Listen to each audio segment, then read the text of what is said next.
સુરતના સલાબતપુરા વિસ્તારમાં માનવતાને સ્પર્શ કરતી ઘટના સામે આવી છે, જ્યાં ગુમ થયેલા 7 વર્ષના બાળકને સલામત અને સુરક્ષિત રીતે શોધી કાઢવામાં પોલીસને સફળતા મળી છે. ભટજીના વિસ્તારમાં આવેલા પંચશીલ નગરમાંથી એક નાનું બાળક રમતું અચાનક ઘરેથી બહાર નીકળી ગયો હતો અને થોડા સમય પછી ગુમ થઈ ગયો હતો. બાળકના ગુમ થવાથી ઘરમાં ભારે ચિંતાનો માહોલ છવાઈ ગયો હતો. પરિવારે પોતાની રીતે ઘણી જગ્યાએ શોધખોળ કરી, પણ બાળકનો કોઈ પત્તો લાગ્યો નહીં. અંતે તેઓએ સલાબતપુરા પોલીસ સ્ટેશનનો સંપર્ક કર્યો. મામલાની ગંભીરતા સમજીને પોલીસ ઇન્સ્પેક્ટર જાડેજા સાહેબે તત્કાળ પગલાં લીધા.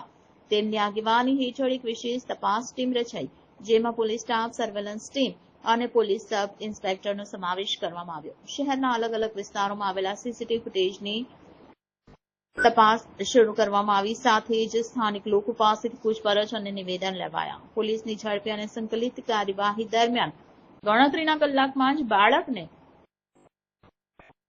શહેરના એક માર્ગ પર એકલો ભટકતો જોવા મળ્યો. શંકાસ્પદ સ્થિતિમાં હોવાથી તુરંત પોલીસ કર્મચારીઓએ હળવી રીતે પૂછપરછ કરી અને બાળકની ઓળખ પામી. બાળકને સલામત રીતે પોલીસ સ્ટેશન લાવવામાં આવ્યો અને પછી તેના વાલીઓના હવાલે કરવામાં આવ્યો. આ ઘટનામાં સલાબતપુરા પોલીસની સતર્કતા અને સમય સૂચકતા કામગીરીને સ્થાનિક નાગરિકો અને સમાજના આગેવાનો તરફથી પ્રશંસા મળી રહી છે. પોલીસની માનવતા ભરેલી કામગીરીએ એક બાળકનું જીવન સુરક્ષિત કર્યું અને તેના પરિવારના ચહેરા પર ફરીથી ખુશી લાવી.